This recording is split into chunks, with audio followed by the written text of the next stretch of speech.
Real conversations, real solutions, real success. Success is my religion. Welcome back to another episode of the Porch on the Success is My Religion podcast network.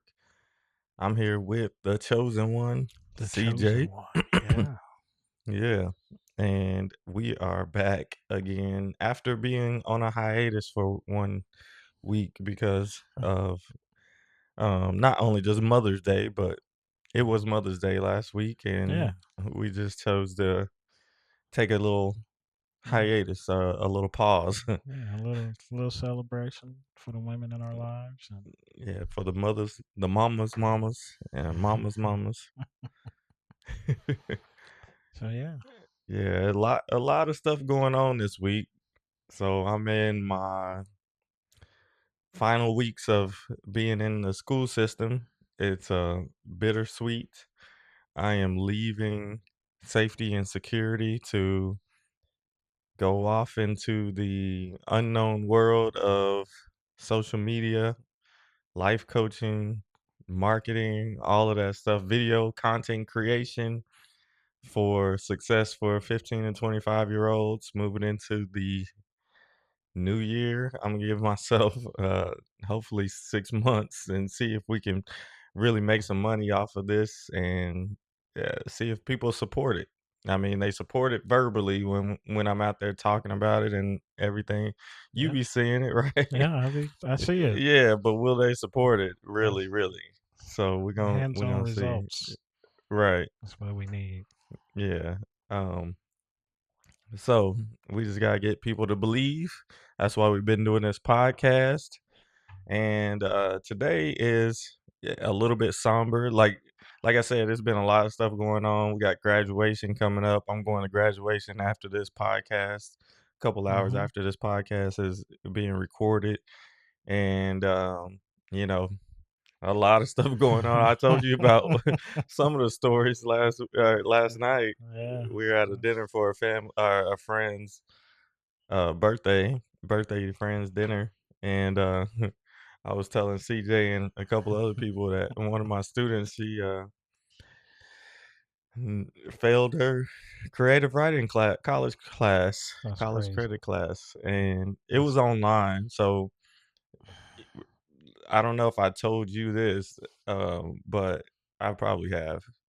When I first started at the school district, I was working with the number one school in Kansas, and um, they had college credit students that were taking online classes. mm-hmm. Which they should be able to complete because they're the number one students in this or number one school in the, That's so your they just thought representative.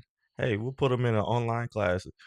Mind you, the online class, no, the teacher doesn't, the instructor doesn't know that you are a high school student. You're just in the class Oh, as a neat. as a Okay. college student, right? So Equal opportunity. yeah, equal work too. Yeah. Yeah. You got to keep up with all of this stuff, and they didn't like if they did not keep up with the work. Most of them failed out of the online classes. So the same thing happened with this student at the school I was at, or I have been at for the last 5 years, Mm. and she didn't keep up with it. And the culture inside of the school is that, oh, I'll just wait until it's super important, and I'll deem it important at the end of the semester when I really need it, and I'll just do all the work at the end. You That's couldn't got do CJ all over it. it. It's got CJ all over it in the school. Oh, But when is this the was due a date? this is Oh, this is okay. a I get top it. student though. This is one of the top Sure. students too. Yeah, I wasn't a You top see what I'm student. saying? That's crazy.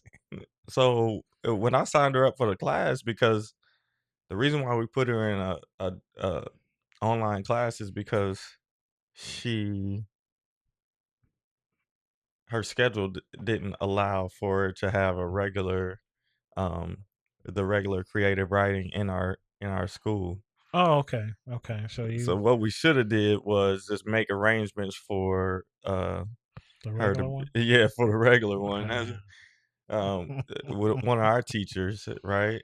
But We was like, "Hey, we'll give you a study hall or each day for this class. You can come in do your assignments or Yeah, whatever you need to do." you put the stuff in front of her for her to be successful. Yep, and she didn't do it like Mm. normal. Oh, I can just do it at the end when senior year, your second semester of your senior year is going to be crazy. She was a number one wrestler That's nice. and all of that stuff, but that doesn't matter if you don't handle your business. Now I don't know how she's going to officially graduate, so they're gonna have to do something to because she needed that credit to graduate. Oh, So you left it on the back burner, you didn't think about it, you didn't and I didn't think about I thought that she was just in our regular nah, creative see, writing class, so and then you're about to be go to college, you're about to go into the military, you about to do all of these things. You should be on top of mm, this, right? mm, So mm, that no, went on, what dang. else went on? Yeah, just graduation practice. We went to World of Fun. I was telling him some of the stories of World of Fun. So they had almost every school in in the city out there. It seemed like that was out there in Worlds of Fun. I was like, man, I didn't get on any of the rides. It was like a 1 to 3 hour wait for any of the top rides. Oh Yes, my it's god! that many people out there. Like And I'll show you did I show you the video you yesterday you did, saw? but That was just the people that were standing. It was people that it was schools that already left and everything before that. We were just all waiting to get on our buses in the parking lot, yeah.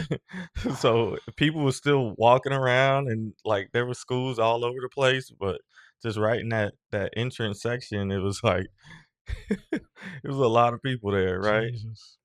And Okay. then, like, one of the questions I have, and, this is just being I'm probably a unk for this, but I can't wait to hear it now.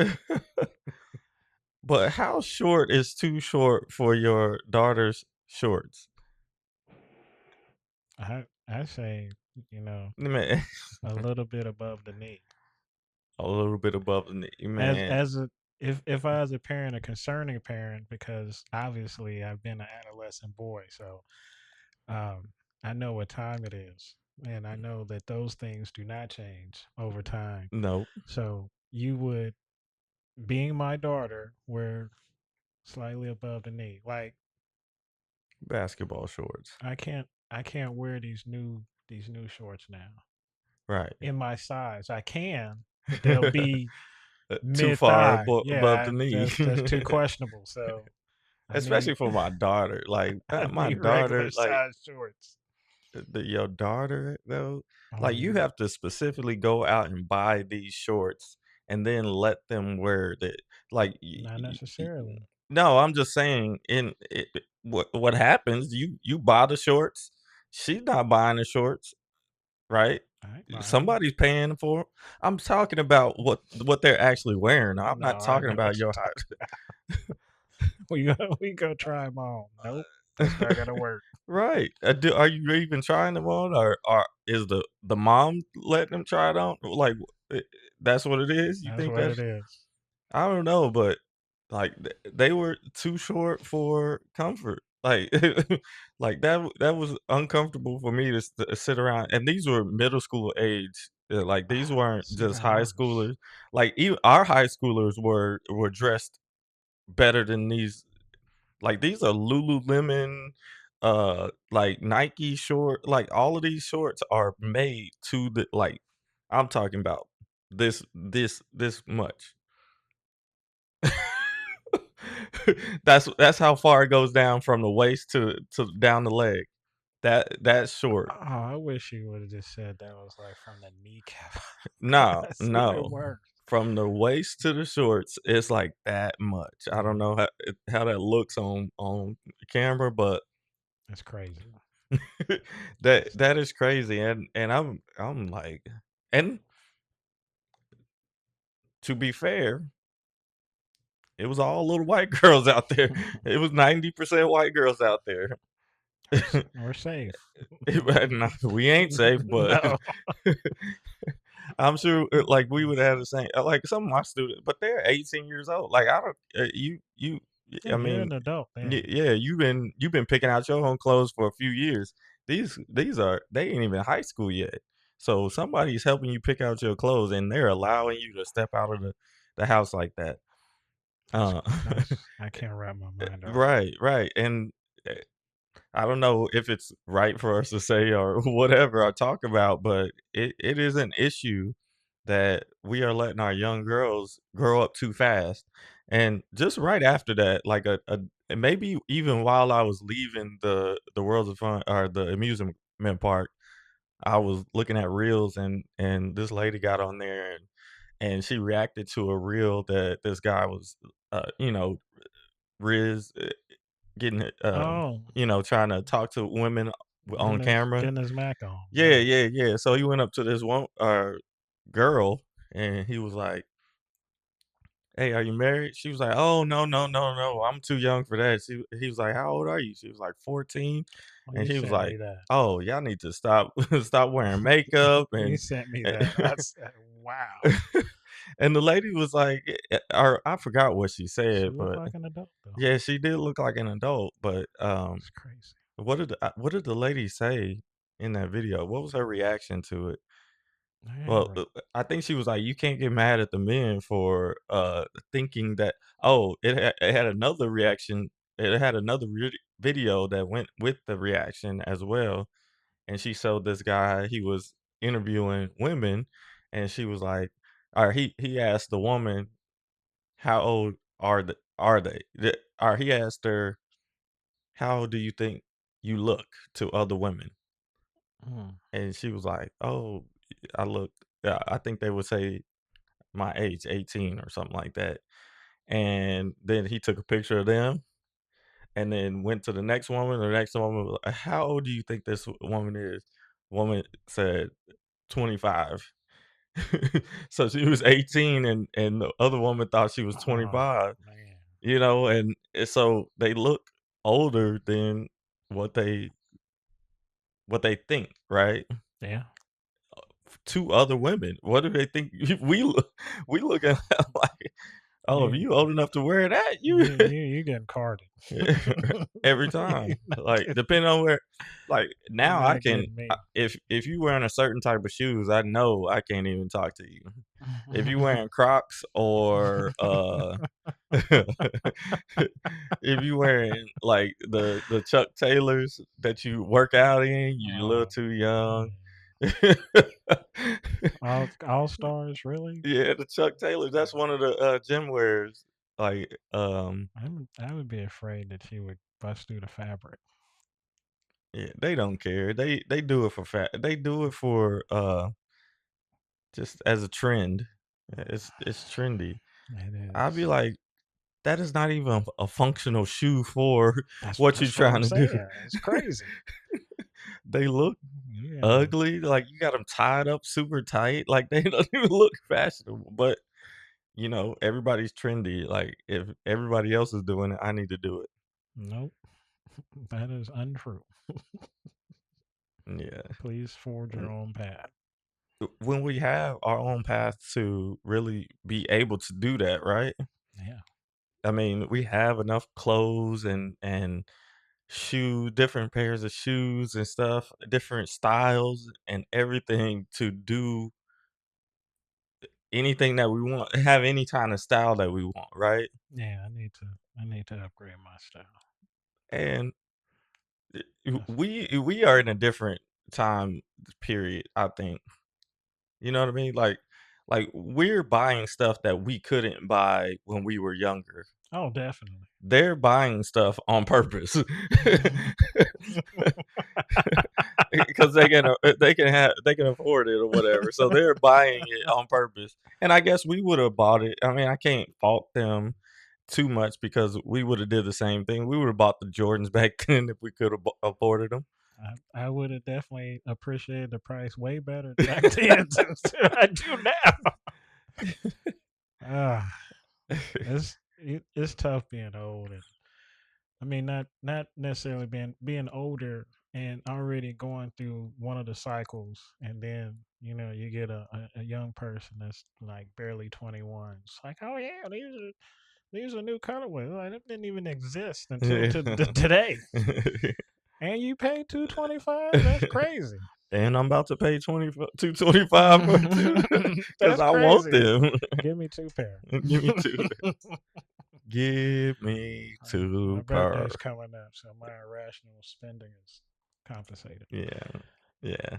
You need to stop that too. It's just for June. I've been good this whole year. I promise. It's only in a half a year. Ain't even up yet. I gotta wait till my new year to act up. Yeah, so it's different. Like we can't we say all of this stuff, but we did the same similar stuff. Yeah. We did a lot of the trends, even when we didn't have social media. We did a lot of the trends. Or we at least wanted to to do the trends, even if we didn't have them. Like I grew up with a whole bunch of white people. They had Doc Martens was like $100 and something just to walk around in. I was like, dude, I can't even pay $100 for my basketball shoes, and I need them. You know what I mean? Damn. Really? Yeah, Doc Martens. What is it? Von Dutch. Um, uh, what was those little stores? Um, I in don't the know. mall, I almost said, Abercrombie and Fitch. Like I couldn't. oh yeah, Yeah, I couldn't yeah. afford all this. Stores I just looked at. Like, I'm Yeah, not supposed to be in there. they don't even fit me. I got a big butt, so yeah. I used to look at what is that they're super big. Pause. Uh Dang, and you used to see their commercials all the time because they would have like the little summertime fit, and they would have like multiracial characters in their commercials. Old Navy. That's right. Yeah, I went to the Old Navy Yeah, once. we used to always try. That was the closest thing we could get. I Uh, could get at least. they're extra large, but not extra large. I tell you that right now. Right. But You know the crazy thing yeah. that my mom used to do to she wouldn't even have me try on the pants. You know what my mom used to do? Oh, I bet you I know. She You. used to put the pants together and put it on my back and see how far it went down on my Hmm. like I thought you was gonna tell me she just bought a thing, and if it was too big, she's like, "Oh, you grow into it." nah. That's what I had to deal with. I gotta No, buy you this. she used to hold the pants up on my back right there and see how far it would go down my leg. See You didn't want high waters. I tell you that. I yeah. do that now. When I Never mind. Yeah, see, you don't do that. I do it You put now. it up to your front. Like, oh no, But that's too much I leg. always had a big booty, so which I'm gonna get rid of, pause, in a few short months because like I'm already losing weight. I think it was ever since I got my resignation email, like a lot of weight has been lifted Yeah, off of you've me. been a little stress free, and I Yeah, like it. but I got another week of stress because I got a whole bunch of data to enter. But anyways, It's your farewell song. yeah, man, I can't wait.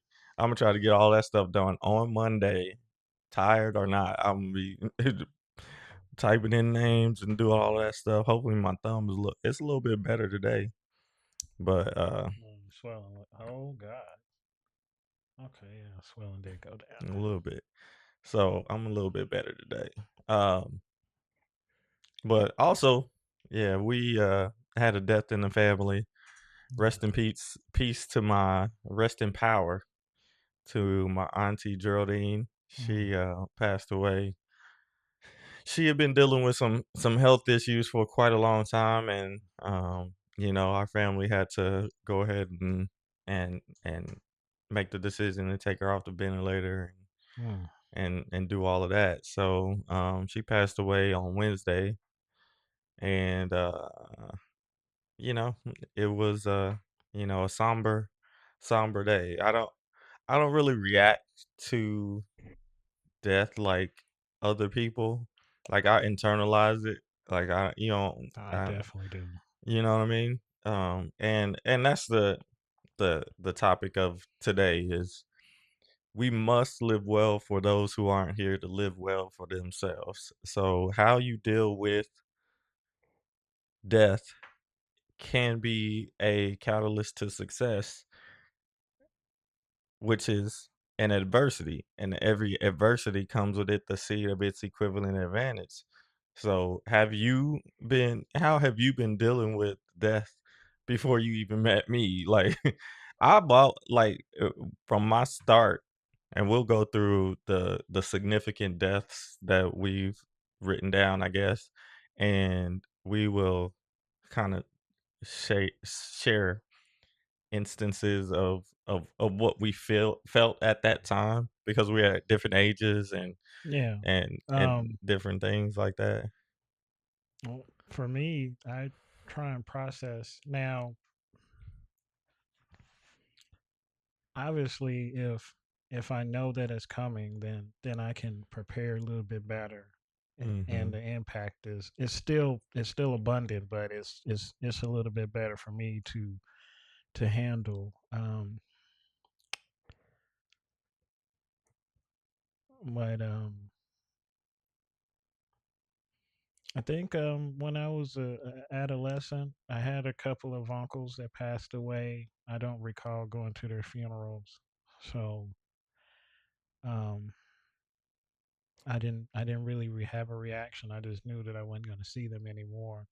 So I just cherished those memories that I did have with them. I remember my uncle Billy came over, and he had a bike. It's the only time I've been on a bike. He took me around the block, came back. Of course, Motorcycle or yeah, bike? motorcycle. Okay. And of course, I got in trouble by my dad for being on the bike, but it was fun. It was exhilarating.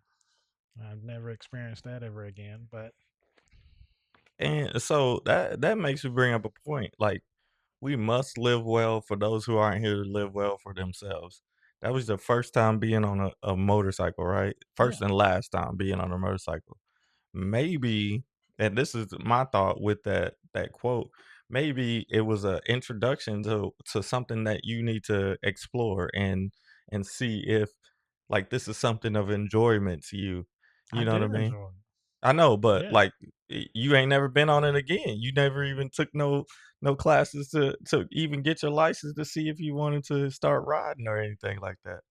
Well, yes, that is true, but the kind of bike that I'm attracted to is a super speed bike, like a Ninja Kawasaki, Yeah, and yeah, I get it. I get it. no, I do enough stupid stuff. But I'm just saying, like, But even just going and getting your license and understanding how to ride and all of that stuff, it may maybe make you appreciate and maybe open up a whole new world for you. It did for me, and but it what mine wasn't based off of a somebody giving me the experience. I was just like, I just want to do this, and I don't know how to do this. well, I mean, when we first started hanging out, you were on the bike, and that was intriguing. And I did do all the research, all the way up to setting up an appointment to try and learn how to ride a bike. Because your bike is perfect because it's three wheels, it's not two. And So you ain't gonna yeah, fall off I that don't much. I don't want to fall off.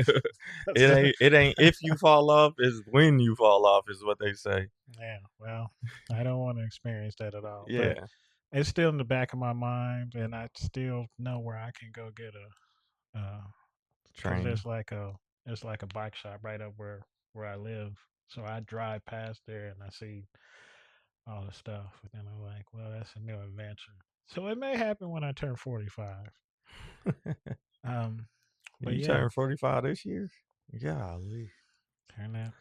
Yeah, my aunt was young when she passed away. I mean younger. She was in her 50s, late 50s, I think. Hmm. So that's really young Yeah, to that's be going through that.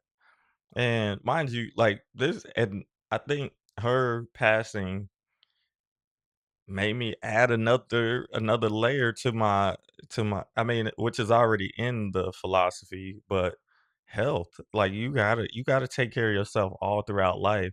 Like, I'll be telling my students, they like, I don't like to work out," but like when you go to college, you seen all them little girls running around and going and do the fitness and be in the gym and stuff, Health and as you well.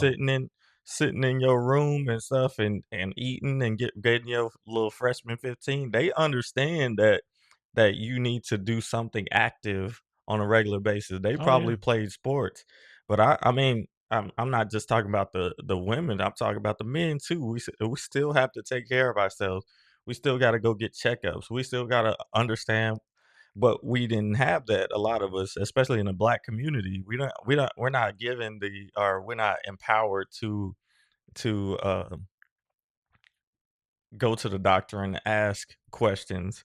Like, wealthy people, their kid has a question about, like, something hurt their thumb is hurting them, right? They'll take them to the doctor. They'll be like, "Tell them what you want." So they get that practice of speaking to an Speaking authority up. feel, Yeah. yeah, to that. We don't do that. We just like, "Hey, Imma just deal with it." You know what I mean? we'll, At we'll at ask the next person. a Hey man, I got this. yeah. Oh, you better put this and this on. Yeah, Like, oh, yeah. okay. Hey man, that didn't help. I think I would go to the doctor now.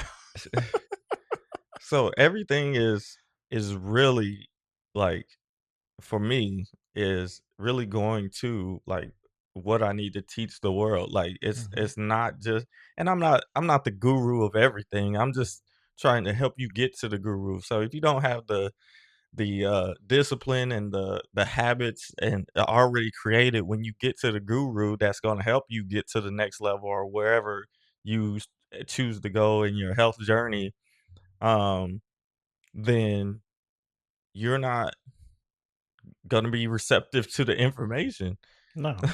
Like, if I give you a book on mastery and you don't even want to go an extra 2 years to get a degree or certification, you ain't gonna listen to the book of mastery. This is how you master something, because a mastery is 20,000 hours of doing something. Oh, You just want to get to the money, get to the bag and stuff, and that's not what mastery is. Mastery comes with that is money comes as a byproduct of mastery. yeah. It does. It does. So Unfortunately, it does. I I think that I fit in that category about trying to get to the bag and just trying to maintain. But now, as I'm getting older, I want a longevity bag.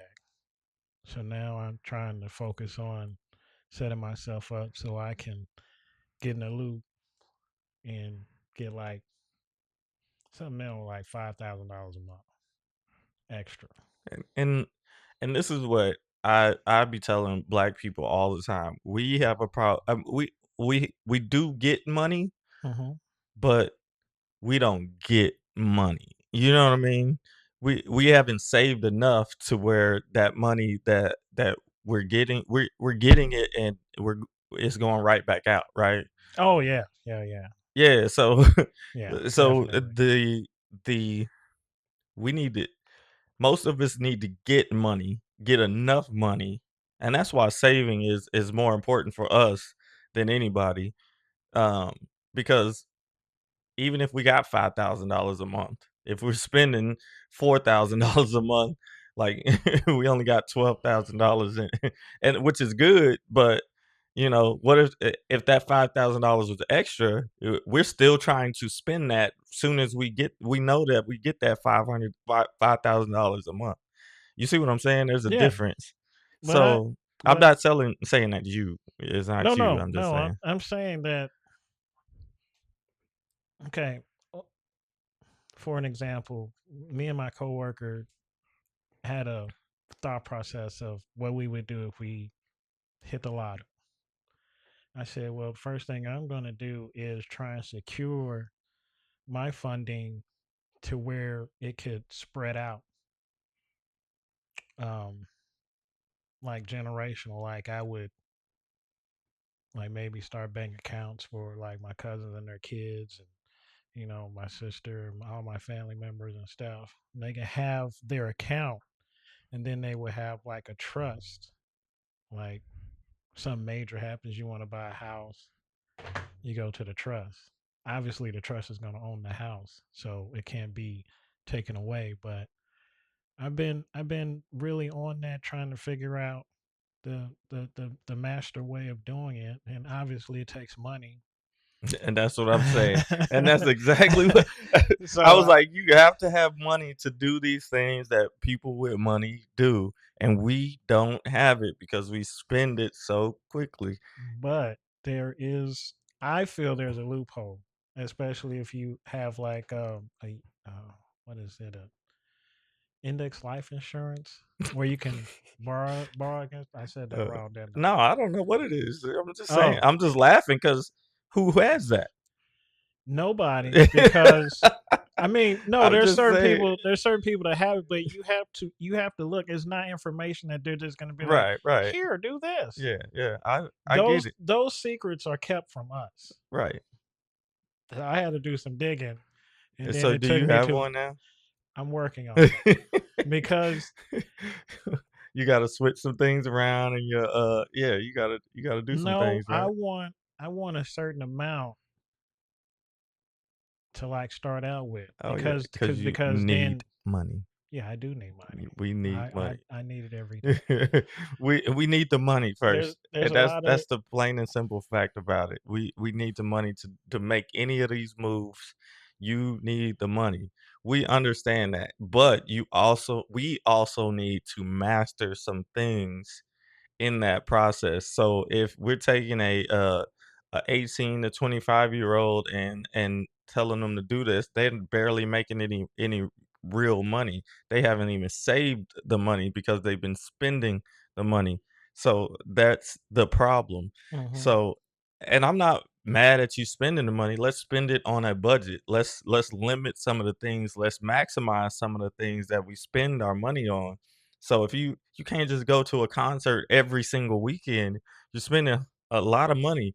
Like we just went and did a birthday. Yeah, like I spent almost $100 at dinner. You know what I mean? That's Yeah, yeah. you I know what I spent mean. close So to that, but it was it ooh, was it was worth it. it was I'm just definitely worth saying, it. and The experience was worth it. yeah, and and it's all good, but if we're looking at the future, like we don't have any backup plans as far as we're not getting any inheritance and we're not getting No. life insurance policy. Like my cousins and stuff, they didn't my aunt didn't have no life insurance policy. I can guarantee you that. You know what I Oh, mean? So like we're not being set up in that right way to be able to think on that level once we got to the guru that knows, hey, you need an index whatever to account, savings account or whatever to and then a trust and all of this stuff. We can't even get to that point because we don't have the money to start it. and You and see I what I'm I saying? think that's my strategy. God forbid that I leave this earth earlier than need be. Just to like my last gift. Like, hey, I don't even care if it's like $15. Like, here's $15. Bam. I'm not gonna say you can use it on gas, because gas is crazy right now, but you can use it for something, buy snacks or something. I just don't want to, leave this earth and the people that are still here struggle to try and take care of something that I could have set up on my own. And we have some powerful leaders in our family that have the thought process, obviously, because they have time, and they have like a nurturing thing to where they want to do it. So And they have the money to do it, right? they have the money to do it, but they're also gonna tell you how to do it Oh yeah. so you can do it the right way. There's plenty of things you can do. For example, when my mom passed, I figured out the whole process of funerals. Okay, because it's a business, So I respect the business and I understand it. Death is a business. But back when my mom passed, it was like $1,000 to open up the ground. You go, you have your casket, that's not included. Then you close the ground, that's another $1,000. It's the It's same. itemized. Yeah. It's the same thing. So, luckily for her, she did have some type of life insurance to where the funeral and everything was cost effective, and then her then her husband got the rest of the money. I imagine. I don't know how much it was. I really when stuff like that happens and your people are asking about if you're getting any money, you don't want the money. You want the person. Money doesn't exist when, you know, somebody that you care about that you didn't really want them to leave leaves. No amount of money is going to make you feel better about that situation. But I say that to say this is the certain amount of money can make you feel better and you can Move on a little bit, move a little on bit more a smoothly. little bit quicker Yeah. and be sad in your own existence. Yeah. But Which is what white people do.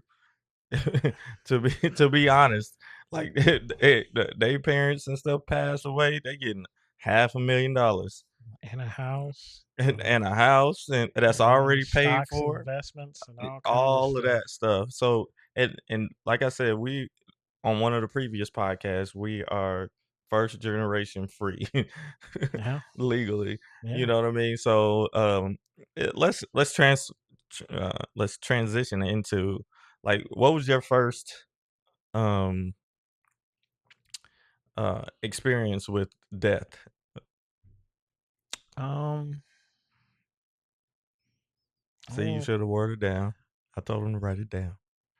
no, I know because these deaths are significant because they happened when I was an adult and I was able to express myself, but obviously I didn't. But So like you didn't have any as a kid I had that some you remember? as a kid, but like I said, I just knew that they wasn't around anymore. I didn't really have a reaction. Okay. Um, Like you didn't remember that no, I remembered, did and you I've you had didn't memories of them, but I guess to be an adolescent and not be around them as much, it didn't impact their death got didn't you. impact me as much. Other deaths um impacted me a lot because I interacted with them. I had like multiple years where we would interact, whether it was good or bad. So I think my first instance of death was my grandfather, because I was at work. My mom called me and she was like, "Hey, where you at?" So I'm at work. She said, "Well, sit down." Okay, I'm sitting down. She was like, "Hey, your grandpa passed," and I was like, "Oh." I finished. It was like later on in the day, so I finished my shift, and then like I came home, and I'm a processor before I I do any kind of action. So I'm processing this and I'm like, okay. Um I knew that my grandfather was my aunt's dad, my dad's dad, um, my grandma's ex husband, first husband, I guess. Um, but it was a process. Um, for some reason, when I do go to a funeral, it's very dreary. It's very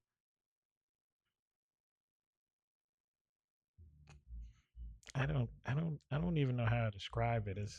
It's not good. It's very depressing. Mhm.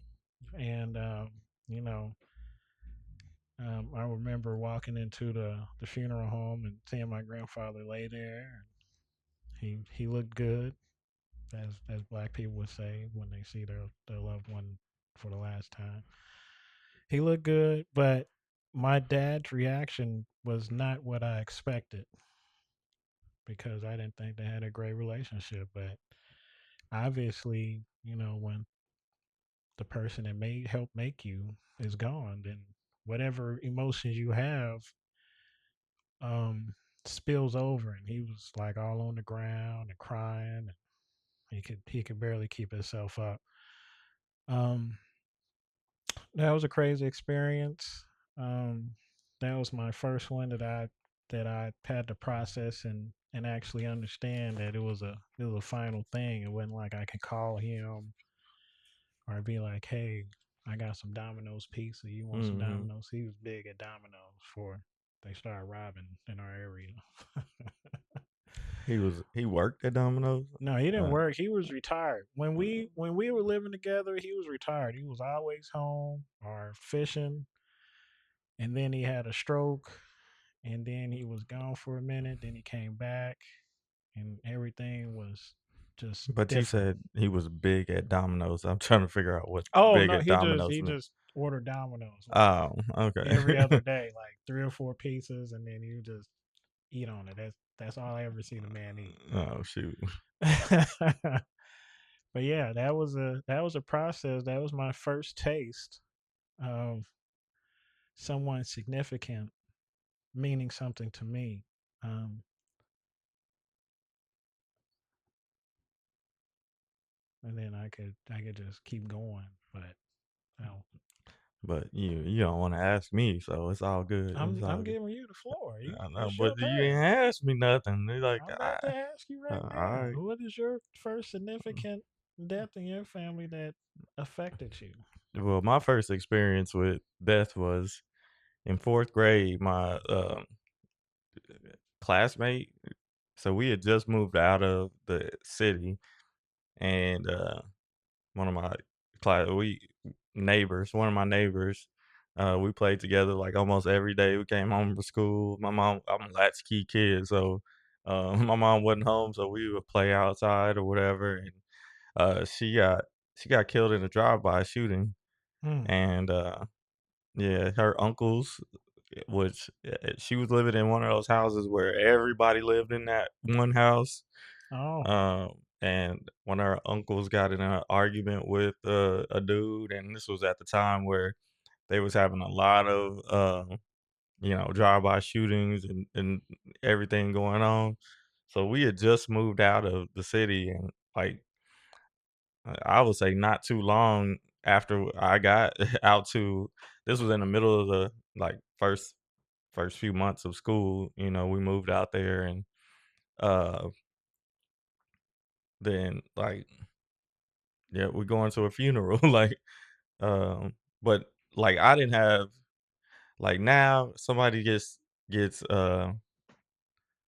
passes away at the school, they have like counselors and everybody that come and support, and you get to talk about your feelings and stuff like that. I didn't have none of that. So um yeah, and it was a big deal because we had like an ad hoc group against crime and stuff like Oh, that. Alvin Brooks. Yeah, so Oh man. we that was a part of it, like, but nobody really everybody was focused on the people that were directly affected. I was indirectly affected, so that's what I remember most, going to the um, funeral, and cameras outside and they talking, and but like that was my friend.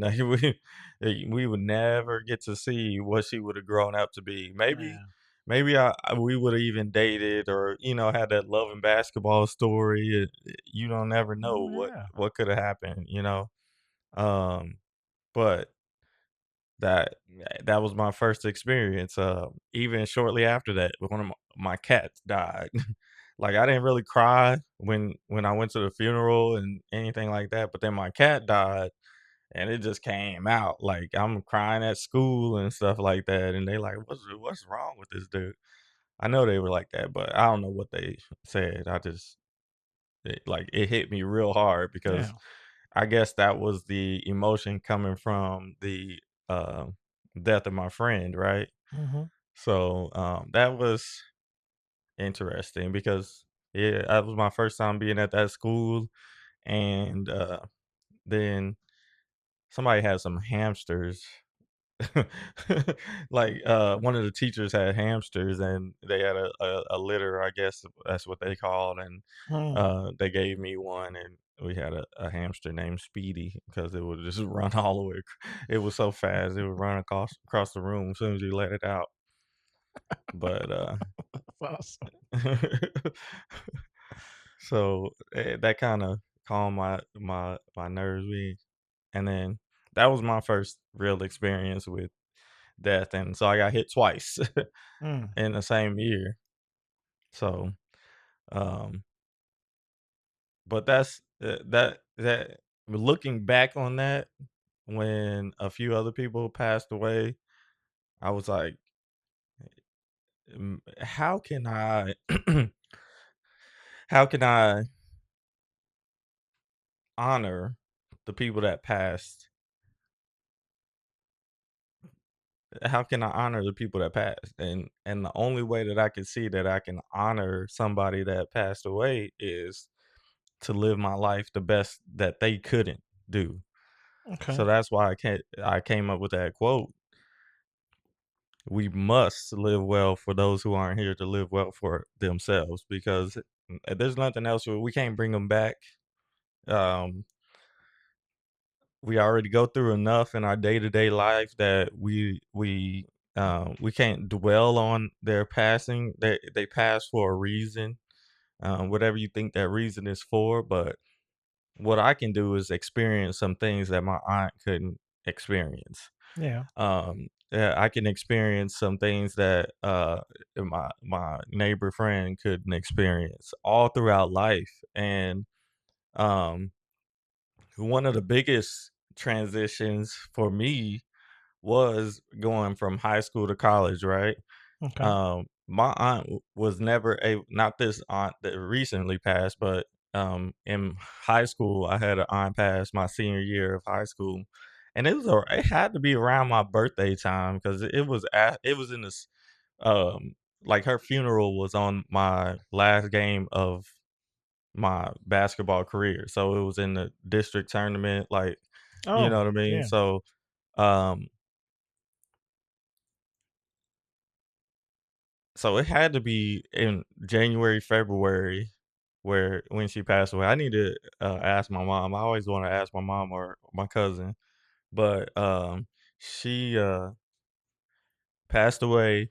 She never got to see me play basketball, so I dedicated playing basketball at a collegiate level to her, so she could.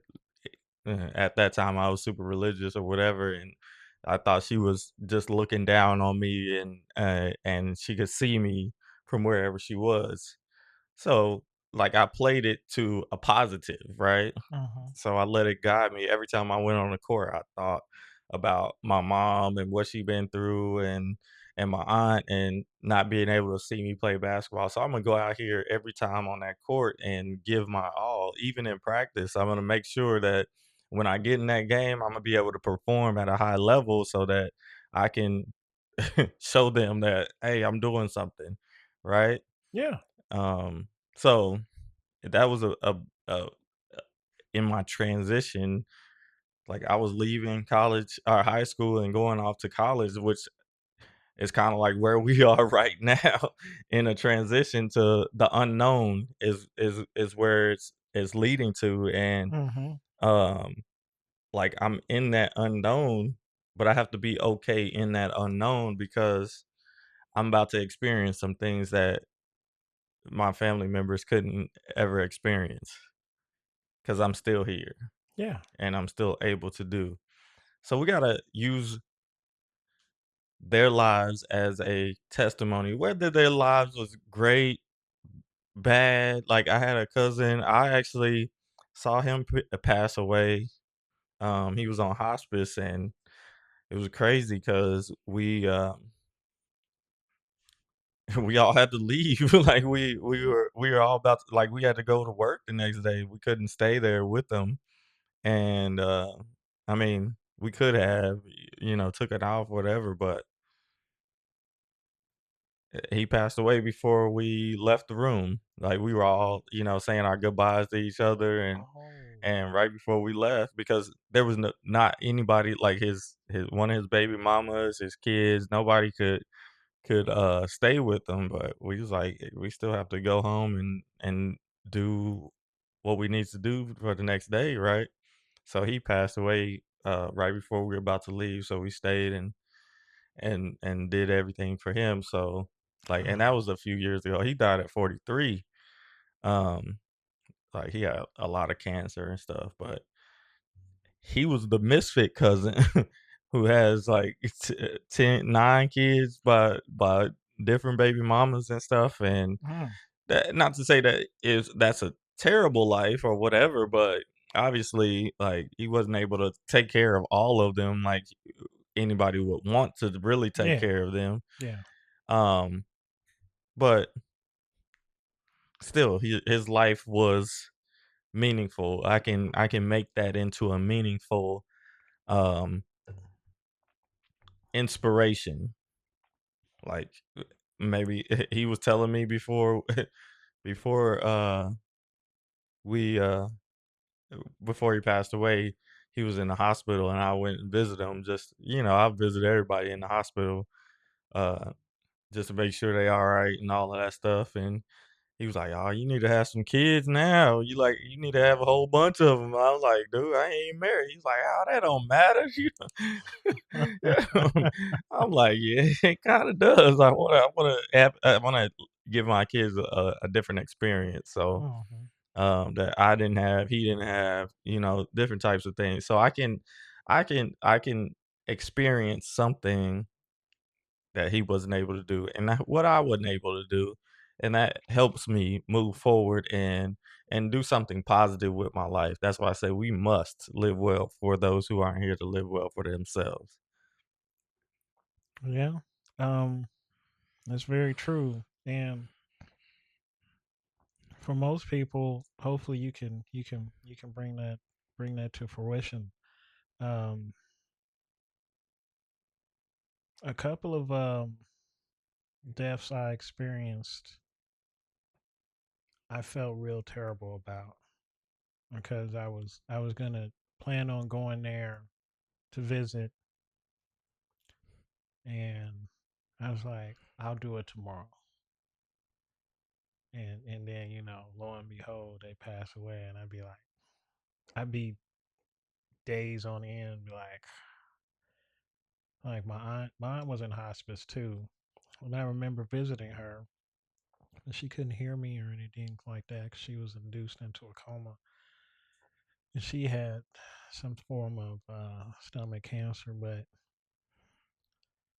I would go there and just watch her sleep and talk to her, and she looked like a little tiny angel.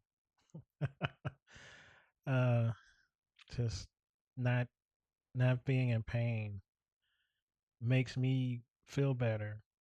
I knew the result, but the fact that you could go out and not be in so much pain leaving somehow makes me feel relieved. Um, my uncle was sudden. That was her husband, and like normally I would get my hair cut and then stop by the house and laugh and joke with him and do that. And I was like, I'll do it tomorrow. I'll do it because I'll have more time. And then like I got the news the next day through Facebook actually, um, that he had passed, and I'm still baffled and confused about that. But for the most part, the most significant obviously was my mom because took her to the hospital, and I was like, oh, she's been in the hospital for a while. There was like some calcium in one of her valves, and so yeah, they'll knock that out. She'll be fine because she had a stroke and she was getting herself back to where she wanted to get to, so she could at least drive. So we were doing that. So that was a surprise to me, and then the responsibility of having to call people in the family and let them know the terrible news, like her sister and her brother, because she just had those two. Her parents had already preceded her. Um, I don't think I had my dad's number, so I didn't tell him, but he found out. Uh, Told my sister and all that other stuff, and obviously my stepfather was there as well. Um, it was very significant because I was one of the last people there that she saw, and she had like a a camera put down her throat, and we weren't allowed to be back there. But once she figured out, once they figured out what was going on, I was looking at her and I was asking her questions. She would nod or she would blink, and the last the last the last interaction that I had with her was me having my head on her chest and listening to her final heartbeats, or at least it could have been mine. I don't know. I don't. And in that moment, it was so surreal. I just I cherished that moment because it was the last time. And she looked good as well um, during the funeral. She had her wedding dress on for some reason. I don't know why, but that wasn't my decision. But I learned a lot about funerals and stuff of that nature. And then obviously, um, I want to say maybe a year, maybe a couple of years, my grandma passed. And that was very surreal. And there for a while, I just felt like people were leaving. Um, and I get that way sometimes when like these people I don't even know, but like celebrities, like back to back to back, like in threes. I'm like, that's kind of strange. But I mean, it was life. Yeah, know what anybody. I had a college classmate pass away not too long ago either. So, like, and nobody knew if she had a massive heart attack, I guess, and yeah, so you don't never know when your time is gonna be up. So you gotta maximize the time that you have here. And I'm not saying like just go all in on work, but like when I talk about reaching your fullest potential, that's the reason why. Like we have to maximize the time that we spend in high school, college, work, whatever we do, so that we are living up to our fullest potential. The potential is uh, uh,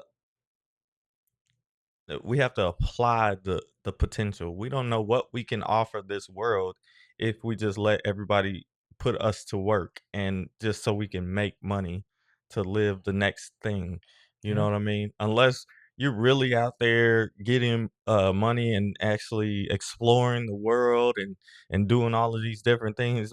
Most people from where we come from, they ain't doing that. They No. just going to make money to buy a new pair of shoes. Like they not really exploring the world like that or working on any ideas like that. We're always looking at just making money so that we could do stuff, which I understand because I understand where we come from. The poverty mindset is a terrible thing, and it's a tough thing to get out of that mindset as well. I still have some areas where I have the poverty mindset and that I need to change and correct. And it's a tough thing to do because we just don't think like people do that have money, that have a safety net. You know what I mean? Oh yeah, So I know what you so mean. so that's why we have to take these different adversities, whether it's death, whether it's loss of a job, or whether it's a transition period. We got to take these things and make sure that we are maximizing our time and putting the most effort towards something that is long term. Because I mean, yeah, we don't know when we're gonna leave, but we can't just spend all our money just because we don't know when we're gonna pass away. You might as well YOLO, spend it now because we don't have it. You know what I mean? That's a poverty mindset. Like, we still have to. My favorite is you can't take it with you. Yeah, yeah, that's what you be saying to me, like, Uh-huh. and I'll be and we got But money enough now that we can say that, but if somebody would've said that back when we was 18 to oh, 25 years old. I probably would have lost my mind. Exactly, and we can't have you lose your mind, and this is the most important part, is that they want you to grow up so fast that you're so immature and you haven't even worked on these things, compared to the poverty mindset, that you need to be conscious of these things early, because they want you to be ignorant of these money issues, these life issues, the world issues. They want you to be ignorant of that. They want you to be upset and going off based off of emotions and be mad about whatever political policy or whatever. We still need you to do your thing. That's why I'm focusing on those 15 to 25-year olds. You guys are you have to still focus, because the world's not going to change just because you either have money or you just going to work or whatever. Oh yeah. Like, we need people to take over the positions of power. And we're not able to do it now. I mean, we're able to contribute to that, but if we prepare you now, you'll be able to say, "Hey, I want to go do this," and you have enough time to go ahead and maximize your time and do it. Yeah. Like, I You can can't be execute. like, I wanted to be a dentist, but it's going to take me a decade to do it. I'm not willing to put in a decade of that work to do that. You know what I mean? But I can influence you guys to be a part of the four, and maybe make it to 10% of the black dentists, you know. Like, let's push that number. Let's stop going after the low hanging fruit, is what they say. we're Mm, we're just looking at the low hanging fruit. We want to be dental hygienists, but nobody wants to be a dentist. Like, nobody wants to be a dentist out of your crew. I do. Nobody wants to, you know what I'm saying?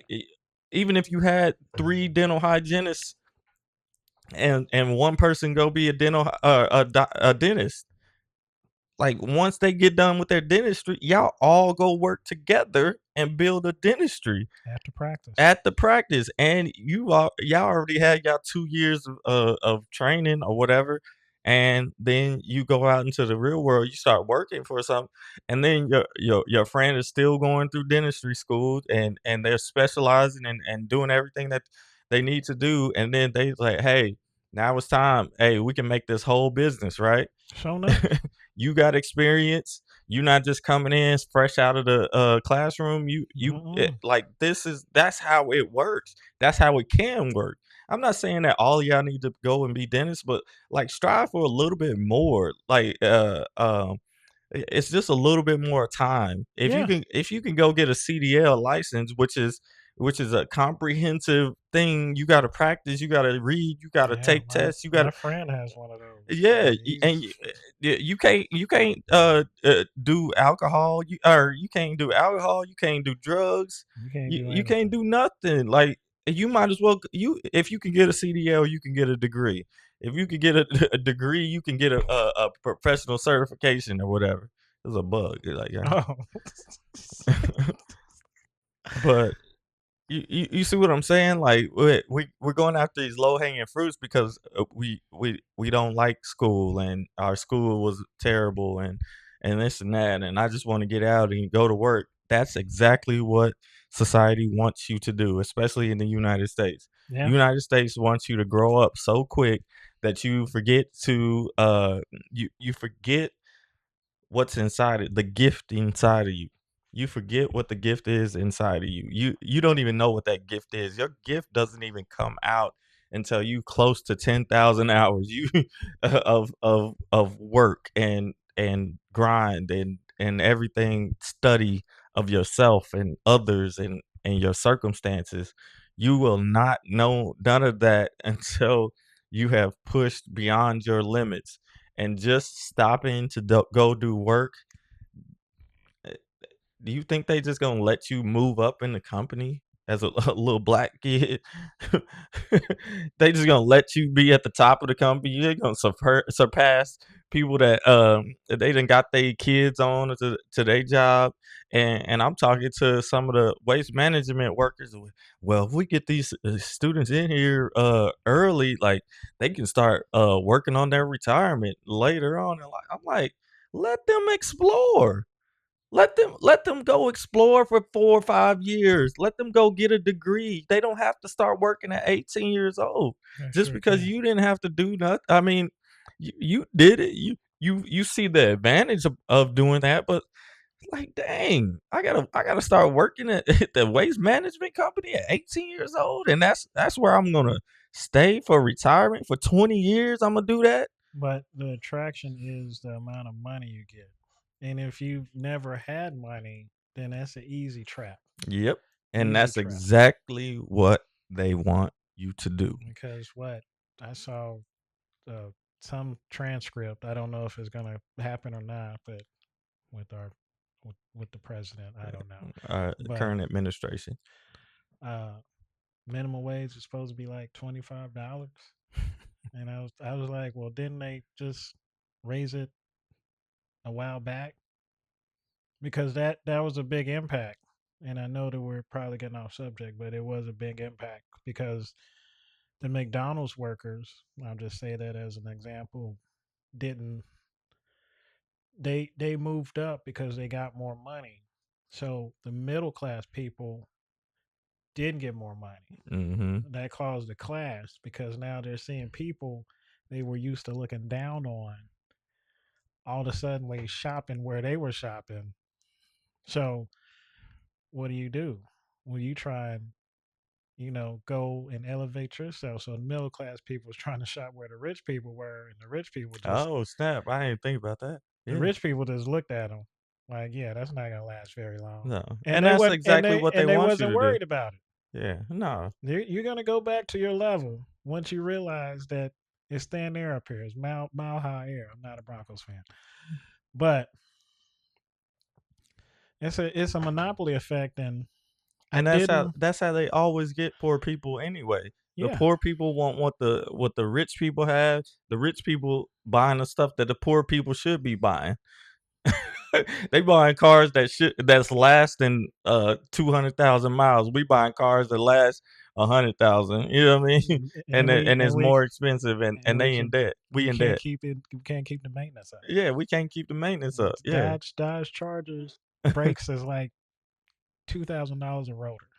Really? Yeah, Dang. their brakes is because you have to understand. With all the power and all that, you need stopping power. Mhm. So if you got like a Charger 392, yeah, that beast is gonna sound wonderful. And if you just drive it regularly, You're brakes will fine. last. Yeah. But if you out you out showing out and all of a sudden you on KCTV doing donuts downtown where Mhm. nobody's at, yeah, the tires ain't no cheap tires. You can't get cheap tires. So I'll be trying to make my tires last. it's if you look right down to it, it is all a trap for people that are not used to having what they're having, and then once they achieve it, there's no training on how to maintain it, and that's the trap we run into. So you can get you a Cadillac Escalade, you certainly can, but because I'm a fan of that car, and I know that it takes at least 10 to 20,000 to maintain every year. 7 to 10, 7 to 10. All right. depending on your model, Yeah. but they were getting away with that um because the big boom and everybody was pushing EVs. now you have massive manufacturer jobs that were approved for these EVs are getting canceled, and I don't know why, but they're because you still can't gonna. sell enough. Like the car market, like everybody's not gonna buy a car every 2 years.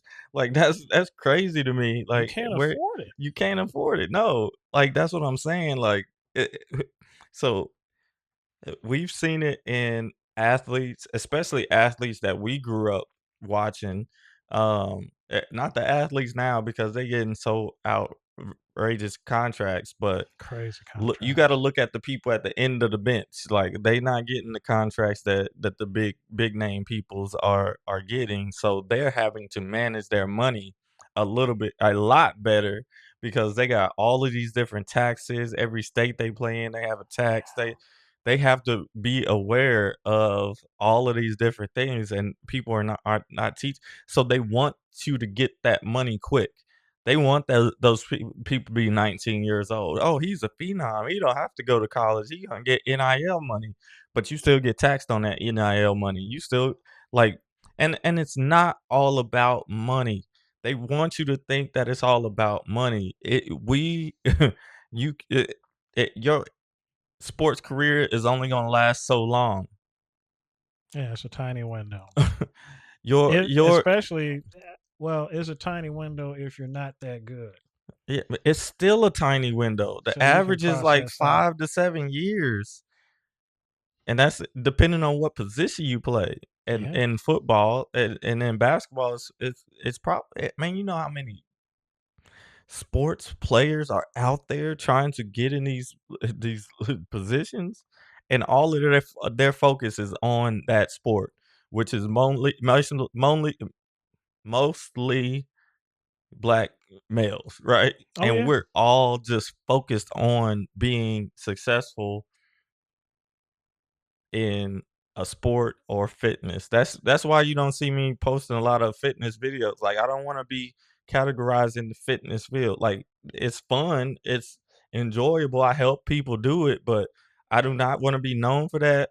Only for that. Like I want to be mainly known for my intellectual content. You Hmm. know what I mean? So like people like, oh, you still do Zumba and this and that. All they talk about is Zumba and cycling or something like that. I'm like, dude, like there's bigger issues to talk about. I don't even want to talk about that. I'll indulge for a few, but I just get bored with it. I'm like, that's not. That's something you do on a daily Yeah, basis. I do it on a daily basis, but I do this on a daily basis. Yeah. You heard me get passionate about. I started talking to that. I didn't say nothing before we started talking about that. I think that's a part of the obsession that I have. Like, I think everybody should be, because a lot of people are online and they're saying all of this stuff. Oh, we need this, we need that. Let me break it down to you right now. Success is all about your discipline and habits. Hmm. Discipline and habits have nothing to do with access or opportunities. No. And what I keep saying recently is that if we took away all of your uh, adversities, right? Hmm.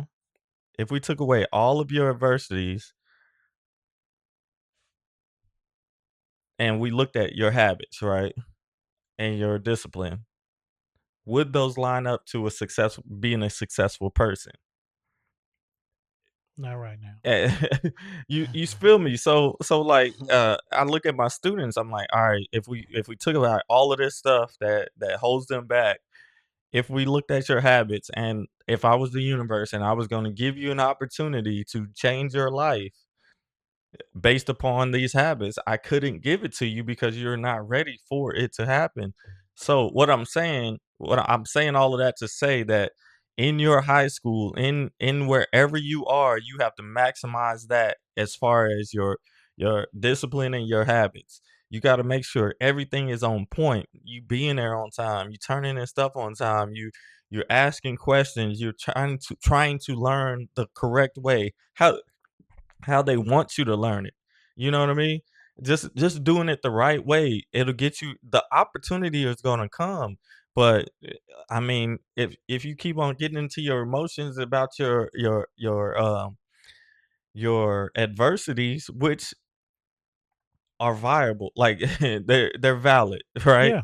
Um, but I'm just saying we gotta start focusing on what we can control. A lot of that stuff we can't control. I couldn't control when my friend got killed and not being able to access a having to process all of that stuff by myself in fourth grade. You know what I mean? I didn't talk to my mom about it. She didn't talk to me about it. Well, how are you feeling and all of this stuff, which maybe be a bad thing, but it turned out how I processed the things, I turned it to a better thing, something good. I always got to process something bad. It's called um, post traumatic growth. Mm. And that's a real thing. We got to start using that post traumatic growth to help us get to another level. We got to use everything to our advantage, and that's the only way you can get it. If the universe, God, whatever you want to call it, is going to give you an opportunity and is going to allow you, you have to do the things that you need to do in the time that you have it. So you can't be and I'm either gonna attack you, coach you, or warn you. You either you either not doing it and you know it, you either understand it and you want to do better, or you're already on your way and you're just I'm just bringing it to your consciousness. Attack, coach, warn. So um eh, use everything to your advantage.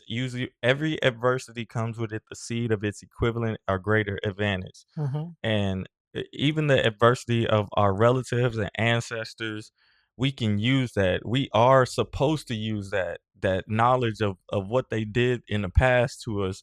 We're not retaliating by any means, but we are using it to further ourselves, to further that discipline, to further those habits, to further our focus on what we need to do to help. We have opportunities now that people in the past haven't been able to have. So we got to maximize this opportunity.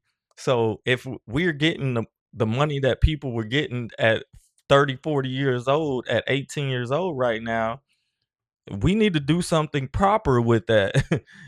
Save instead of spend because we didn't have it now. You know what I mean? Oh, I And do. because students lifting up their nose to me because I ain't got this, I ain't got that. But I'm like, you still will never outwork me in nothing that you do. I don't care how much money you ain't gonna never out earn me. You know what I mean? Just because you got help. I ain't got no help now. You got help. You got a place to live because your parents are paying for it. Oh So yeah. yeah, your money looks like it go a long ways, but as soon as you start paying for something like college, soon Yeah. as you You. start paying for something like a brand new car or apartment or something, that money start going away. It start dwindling because you want to go to at 21 years old, you going to concerts and this and that, and you feeling yourself, you living on your own and all that stuff, and you're not building for the future. You need to build for the future, whether male or female. You need to build for the future. That's all I got for today. Okay. Well, that was a mouthful. Pause. Um. Yeah. How you react after someone of importance passes away is the legacy that you beset before them. Um.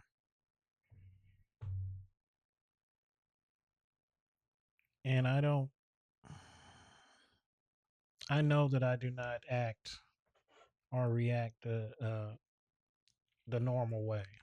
I usually just self process and figure out what needs to get done and then do it so that it can be, less stress for other people because I don't mind doing it.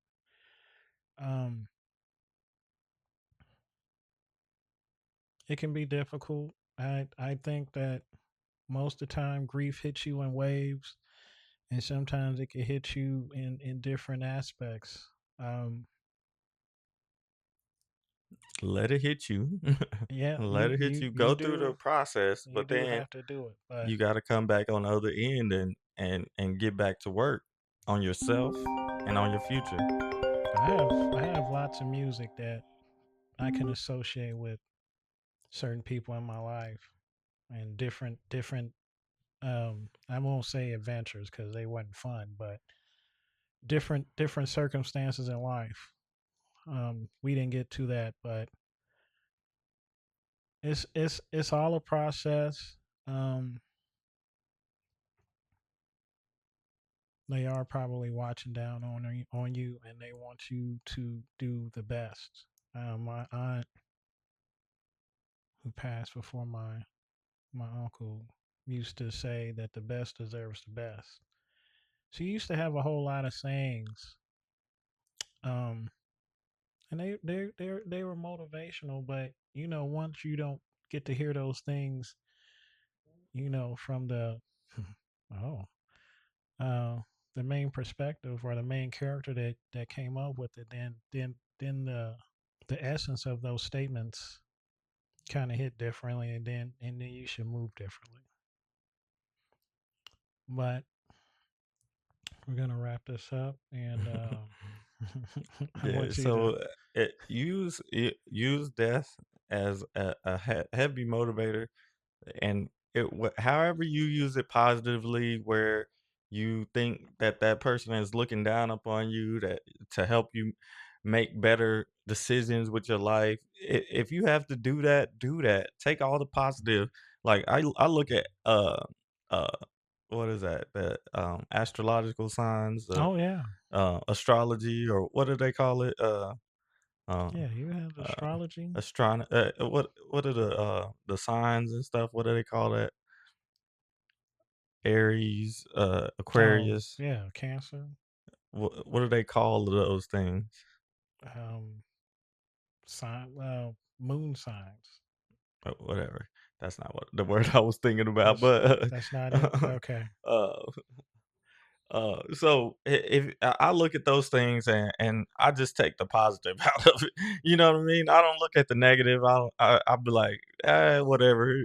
But if it's positive, I'm gonna make sure. Like if if you see this number 333 or 222 and the angel number, it says this and this, but the negative part says this and this. I don't even look at the negative. I'm just You like, talk, whatever. yeah, you're talking about astrology then. Okay. Yeah, you had it right.